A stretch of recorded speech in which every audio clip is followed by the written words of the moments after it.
ผู้ล่าถูกล่าพี่น้องเห็นแล้วบอกผู้ล่าถูกล่า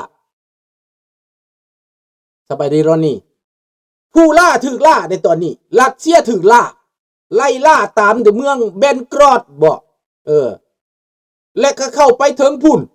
มอสโกพุ่นเขตมอสโกพุ่นถล่มไฟฟ้าถล่มน้ำมันพุ่นไปเขตเมืองขึ้นตาจิกประเทศตาตาสถานประเทศต่างๆถูกระเบิดถูกโดรนของยูเครนจัดการลาบคาบไปทุกบ่อนทุกทีน้ำมันแก๊สอาหารรถไฟสร้างอาวุธคลังอาวุธโรงงานผลิตโดรนโรงงานผลิตลูกกระสุนปืนรัสเซียเดี๋ยวนี้เป็นบ้าแล้วนี่บ่จักสิเว้าแล้วเอาแนวเกี้ยวมาขู่แล้วแต่ว่าอังกฤษบ่ถอยฝรั่งเศสบ่ถอยเยอรมันบ่ถอยเยอรมันเพิ่มรถถังนอร์เวย์เพิ่มเครื่องบินนี่แล้วพี่น้องทุกประเทศในยุโรปนั้นเขาพร้อมเพียงเฮียงหน้ากันแล้วมีตั้งแต่ออกบ้านกับบักปิกูเท่านั้นที่จะขวางนี่ในเมื่อมาเป็นจังซี่แล้วพี่น้องเขาเห็นแล้วว่าโลกนี้ถ้าประชาชนต้องการอันใดโลกก็หันไปนำลาวเฮานี่ต้องการหยังต้องการประชาธิปไตยคันต้องการประชาธิปไตยก็เป็นเฮียห้องสามัคคีกันถึงแม่นบ่แสดงออกแต่ว่าให้มีใจให้บ่แม่นเว้าคือบ่แม่นเฮ็ดคือต้องมีใจให้ต้องสามัคคีกันต้องร่วมกันข้าพเจ้า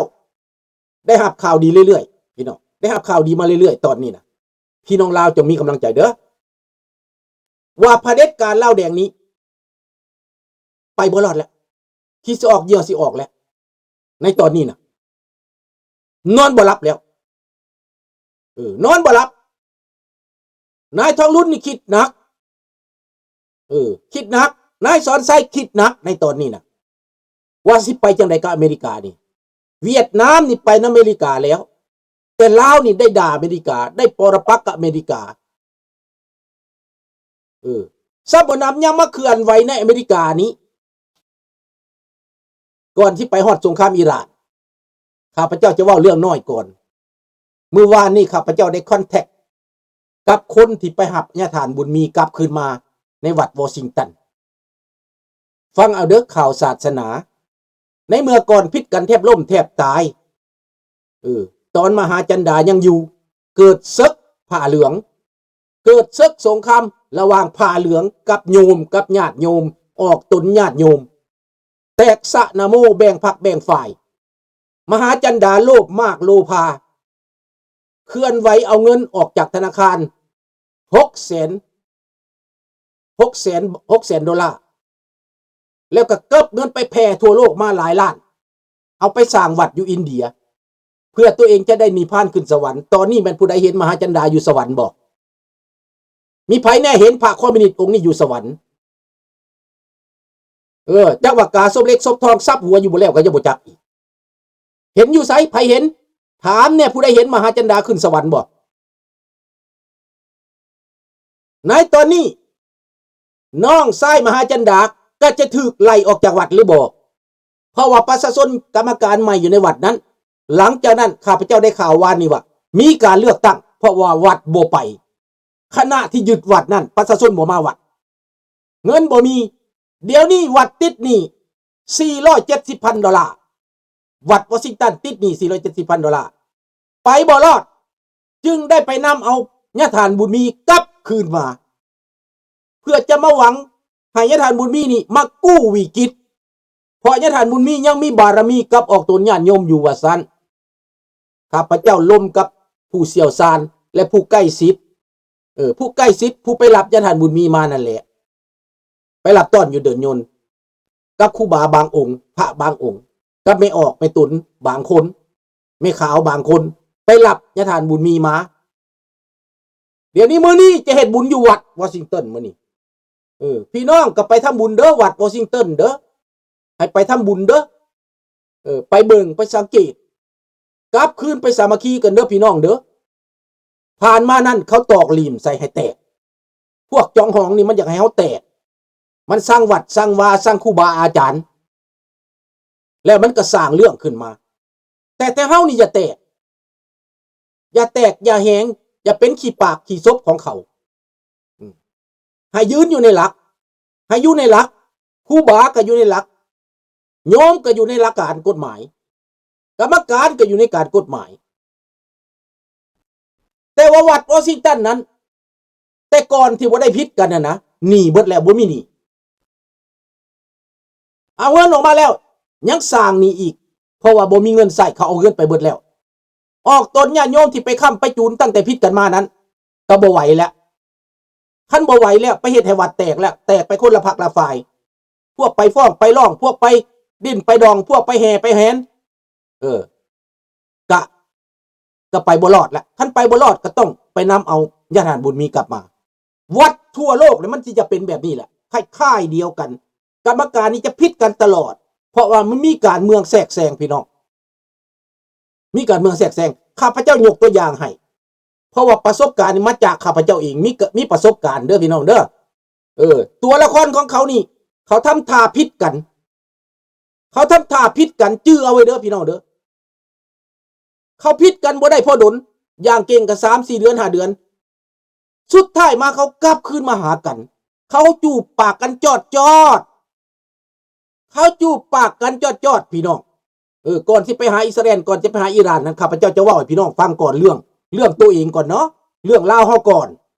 ลาวในต่างแดนนี่แหละที่จะต้องเป็นผู้ฮู้ที่จะต้องเป็นผู้เข้าใจก่อนที่ต้องเป็นผู้มีวิสัยทัศน์ก่อนพี่น้องแต่มีบางคนมักเป็นแบบนี้เกิดเป็นคนบ่เอาพิษบ่ถือย่านการเมืองย่านทุ่งสร้างสามหัวฟังคักพี่น้องเห็นอยู่เขาเฮ็ดผิดเห็นอยู่โจรกินเห็นอยู่โจรเข้าบ้านเห็นอยู่คนหลักเงินแต่ว่าคันเฮาไปฮอดหันแล้วค่อยบ่ได้มีส่วนเกี่ยวข้องได้ผมมีส่วนเกี่ยวข้องได้หากแต่ตัวเองก็อยู่ในหันได้ล่ะตัวเองก็เป็นคนเหล่านั้นได้ล่ะแต่บ่กล้าเว้ากันเขาจะบ่เว้าตัวเองเขาจะบ่ท่วงตัวเองเขาจะหลีกความหมายโบราณว่าจังไดน้องรัตดาวรเขาฮ้องว่าเอาตัวรอดเป็นยอดดีคันอันดีละตัวเองเอาคันขี้ละทิ่มใส่ผู้อื่นอันเหม็นละทิ่มใส่ผู้อื่นเอาแต่แนวมันดี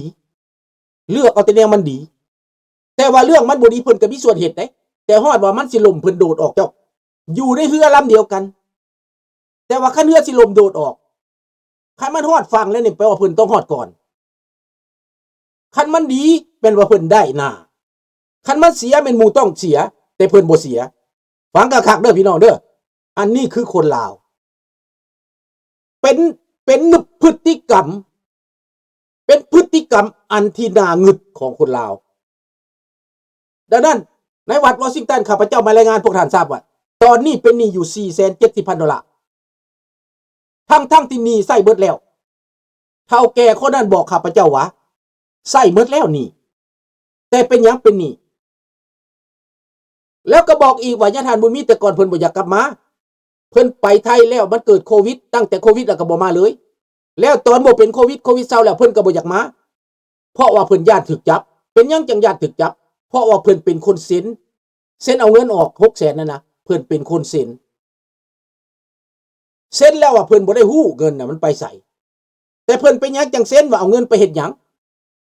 กรรมการเหล่านั้นเซ็นเอาเงินออกไปเฮ็ดหยังเพิ่นก็จะต้องฮู้ญาติบุญมีดังนั้นพี่น้องญาติโยมก็ต้องถามเพิ่นส่วนหลายข้าพเจ้าจะฝากถึงมาดามบุญจันทร์เด้อมาดามบุญจันทร์เมียของท่านอินหวนน่ะในนั้นน่ะอาจจะอยู่ในคณะกรรมการนั้นถ้าว่าท่านอยากได้ความปรึกษาท่านอยากได้ความคิดที่ข้าพเจ้าประสบการณ์มานี่ข้าพเจ้าจะซอยพวกท่านเพราะว่าพวกข้าพเจ้าก็เคยเป็น0คือกันบ่มีจนบ่มีนะบ่มีจักบาทนี่นะบ่มีจักดอนนี่นะข้าพเจ้าเคยถูกมาแล้วและข้าพเจ้าก็แก้ไขได้พี่น้องข้าพเจ้าแก้ไขได้และปัจจุบันนี้มีเงินอยู่ในธนาคารน่ะหลายแสนและก็เวียกงานสำเร็จไปอีกจากความล้มเหลวกลายเป็น success เห็นบ่ตอนข้าพเจ้าเข้าไปพ่อนะมันเหลืออยู่0พี่น้องลบอีกเหลือ0เลยลบอีกได้ลบอีก270,000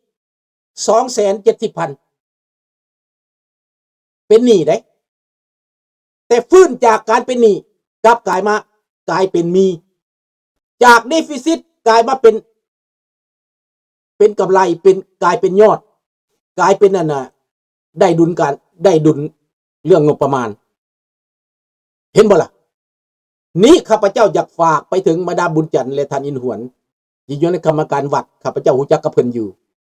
และผู้สำคัญในวอชิงตันข้าพเจ้าฮู้หลายคน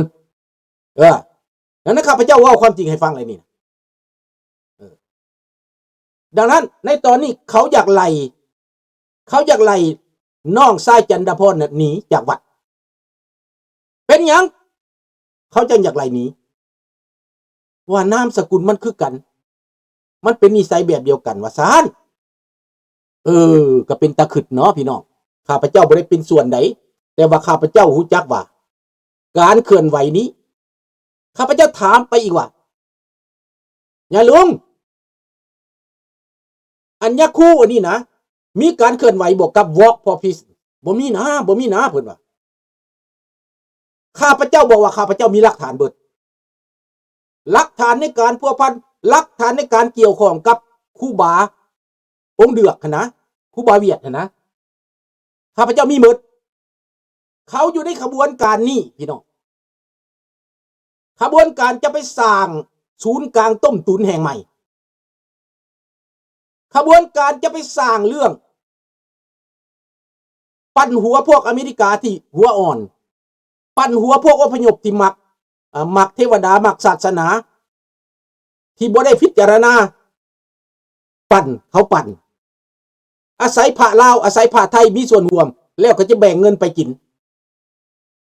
เขาสิแบ่งเงินไปเวียดนามเขาสิแบ่งเงินไปไทยเขาสิแบ่งเงินไปคูบาประเทศใดต่างๆแล้วเขาก็สิเอาศาสนาแปลกๆมาสอนบิดเบือนออกจากไปศาสนาพุทธพวกนี้บอกว่าบ่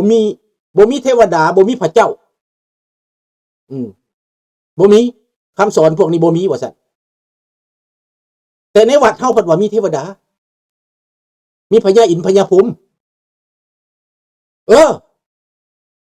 บางคนก็อยากไปเกิดสวรรค์เพราะอยากเห็นพญาอินทร์พญาพรหมแต่ครูบาที่มาเดินอย่างนี่บ่มีเด้บ่มีพญาอินทร์พญาพรหมบ่มีเทวดาบ่มีหยังเบิดบ่มีเดียวเป็นภาษาอังกฤษว่าบ่มีพระเจ้าบ่เชื่อพระเจ้า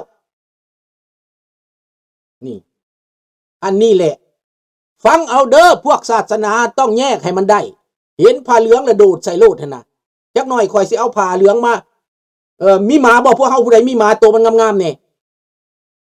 เอาหมาแบกเซตัวใหญ่แล้วก็มาฝึกดีๆแล้วก็มานุ่งผ้าเหลืองให้มันแล้วก็พามันย่างทั่วประเทศนี่คันเพิ่นบ่ทันตื่นขึ้นกว่าพระเจ้าเว้าให้ตื่นนี่คันยังบ่ตื่นน่ะนะก่อนที่เป็นเหยื่อหั่นนะจังหวะเขาบ่มีเทวดาเขาบ่มีพระอินทร์พระพรหมแล้วพระอยากไปเกิดอยู่สวรรค์นี่แหละครูบาแก้วองค์นั้นบอกว่าบ่มีเทวดาเป็นศาสนาใหม่ได้พี่น้องนี่ล่ะบ่มีศาสนาบ่มีอันนั้นน่ะเทวดาบ่มีพระอินทร์พระพรหมบ่มีสวรรค์ชั้นฟ้าดอกบ่มีเดียวครูบาองค์นี้สอนเด้แต่พระที่ไปร่วมมันพระคอมมิวนิสต์น่ะพระคอมมิวนิสต์รู้จักแล้วว่าพระคอมมิวนิสต์คนลาวผู้ใดที่อยากไปพาลาวที่ไปวัดนั้นวัดนี้ไปนะกำลังไปหั่นน่ะเป็นพระแบบนั้นแหละพระประเภทคอมมิวนิสต์นี่แหละฝึกมาจากลาวข้าพเจ้าจะเอารูปลงให้เบิ่งว่าไปฝึกพระนี่ได้ปืนสั้นได้ดาวได้เดือนได้สั้นได้ขีดมีเหรียญมีสั้นมีหยดพระนี่นะและพวกที่อบรมก็มีปืนมีดาวเต็มบ่าห้อยตั้งสองข้างนี่สุดและป่านนี้ยังบ่ตื่นคนลาวเฮานี่เนอะอันนี้เว้าเรื่องลาวซะก่อนเนาะเว้าเรื่องวอชิงตันขอจบไว้เท่านี้ก่อนถ้าผู้ใดสนใจก็โทรมาสิตอบคำตอบให้สิตอบคำถามและประสบการณ์ที่ข้าพเจ้ามีทุกวัดที่ประสบกันก็แบบนี้แหละบางคนกรรมการตัวเอาเงินไปกินบางคนครูบากับอาจารย์